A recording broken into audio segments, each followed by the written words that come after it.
Welcome to the full walkthrough of the castle collaboration. This is a build that has been in the works for about the last year, and I was a little bit late on starting it, but basically I've built for the last 3.5 weeks. I got some great help from Alex and then Will. So I'm gonna just walk you guys through our entire build. If you've seen the other video on the main channel, you've gotten a taste of this, but this is gonna be a more detailed walkthrough so you can see all of the building techniques. So let's go ahead and start with the main castle on the right hand side here. This build was my responsibility, and so starting up at the top here, you can see the main cathedral.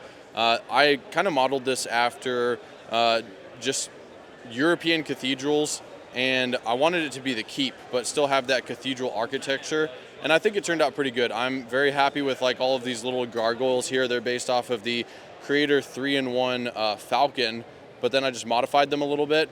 And then the way that this is all kind of built is like it's all on Duplo structure coming up to the top here. So this sits right up at the top.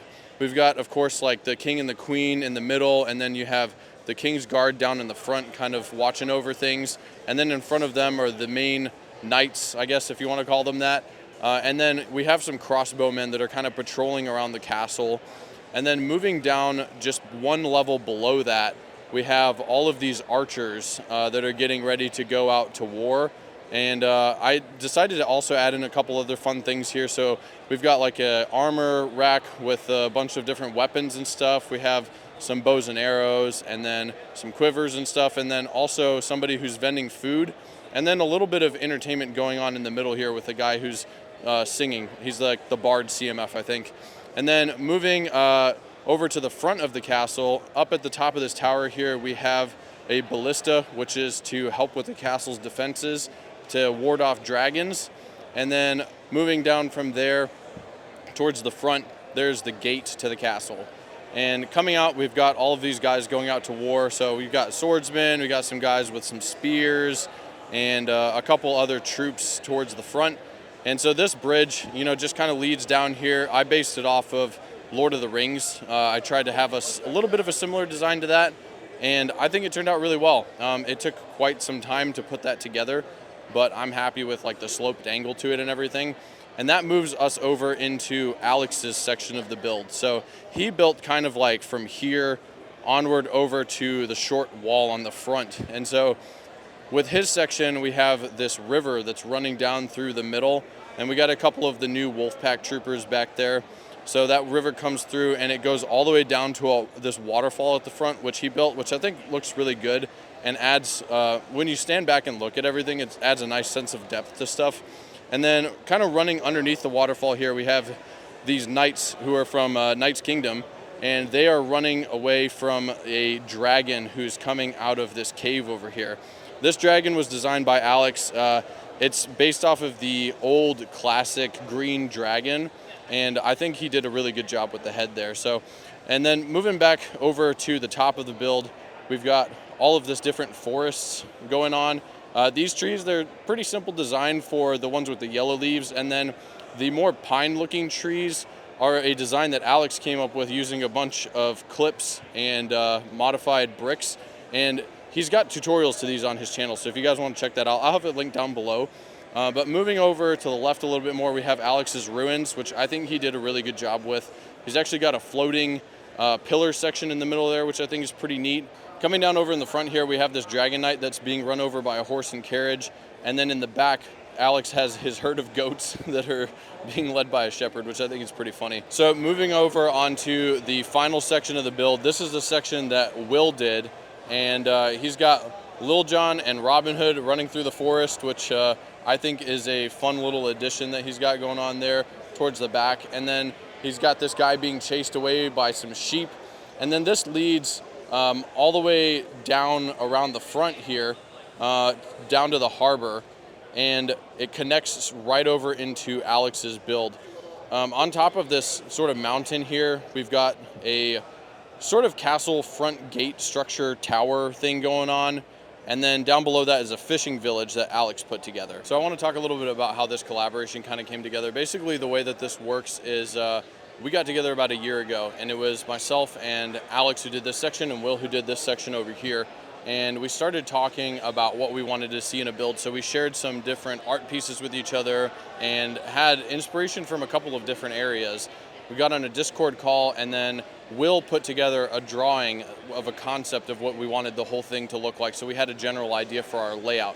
And then Alex started building pretty early on. So he finished his section first, which was really nice for me because I live like 30 minutes from him. So he brought this section of the build over to my house, and then I was able to work on the following section just right up next to his, and I could match everything up perfectly, which was really nice. And then Will lives far away from us, so he brought his build to the convention, and then we got it added on once we got here. So that's why you wouldn't have seen it in the video on the main channel, but I think altogether everything looks really nice, and I'm very happy with how everything turned out. I think we're all pretty proud of the work that we were able to do. But I want to go into a little bit of the details of like the build techniques and some of the challenges that we ran into as we were working on this. This is the third large mock that I've brought to a convention, so it's kind of nice that I have that under my belt at this point, and that made planning this a lot easier. It wasn't without issue for sure. I think anytime you bring something this big to a convention, you're going to run into problems, but with this one, I was able to build modularly, and so I'll go through a little bit of how all of that works and talk about some of those details now. The way that this structure is put together is that this whole thing is built out of Duplo, at least for what you can't see here. So it's all being covered up by this black plate facade that we've put together here. But basically the way that it works is we have these pillars of Duplo going through the inside, and then everything here is modular. So each of these sections here can be pulled off, and you can see kind of how that works. So each section like this, we pull it off and we pack it in a box, and everything comes off of the external structure, and that makes it a lot better for transportation. So all of these have like seam lines here, and even on this section above, you've got seam lines where you can kind of tell, but standing further back, you can't really tell. And even this section up here, everything comes apart. These unstack at these seam lines here and here, so they all fit into a box really nicely. And I would say if you're somebody who wants to build for taking things to a convention, it's really important to consider how you're going to transport something. In the past, I've taken large chunks of things to conventions, and they can break in the process, and it becomes a pain to deal with, and you have to rebuild when you get there. But if you can build in solid, small chunks that you can bubble wrap, stick them in a box, it makes things way easier. These sections of rockwork are all built on a snot surface, and this makes it so that we're able to pull out sections like this, and you can kind of turn it down on its side. And so when you're building, you're just building this gradual slope, but then you turn it up on end and it becomes a very steep cliff face, and that attaches directly to the Duplo structure. So if you look at the Duplo, you can see we've put a couple of snot bricks in here, and that just attaches the front panel like a facade, and then all of these line up and stick together to create one single cohesive rock face. The tree techniques that we used here are pretty straightforward. For the yellow trees, they're just using 3mm flex tube, and these are really straightforward to put together, but the nice thing about them is they stick together great for transportation. So you can see here, I can just pop this thing off, and it's not going anywhere, it's all stuck together. So we can take all of these, throw them in a box, and then just reassemble them when you get to the convention, which makes it really convenient. The harder ones are these pine trees. They do fall apart pretty easily if you're not careful with them, but they're reassembled pretty easily. It's very straightforward, and I think that they look great. That's going to do it for the walkthrough of this build. If you guys want to see some more stuff about it, you can go watch the video on the main channel. I've got another walkthrough of Mandalore that I'm going to link on the end screen now if you want to see how we built that. Otherwise, thanks for watching, and I hope you have a good one.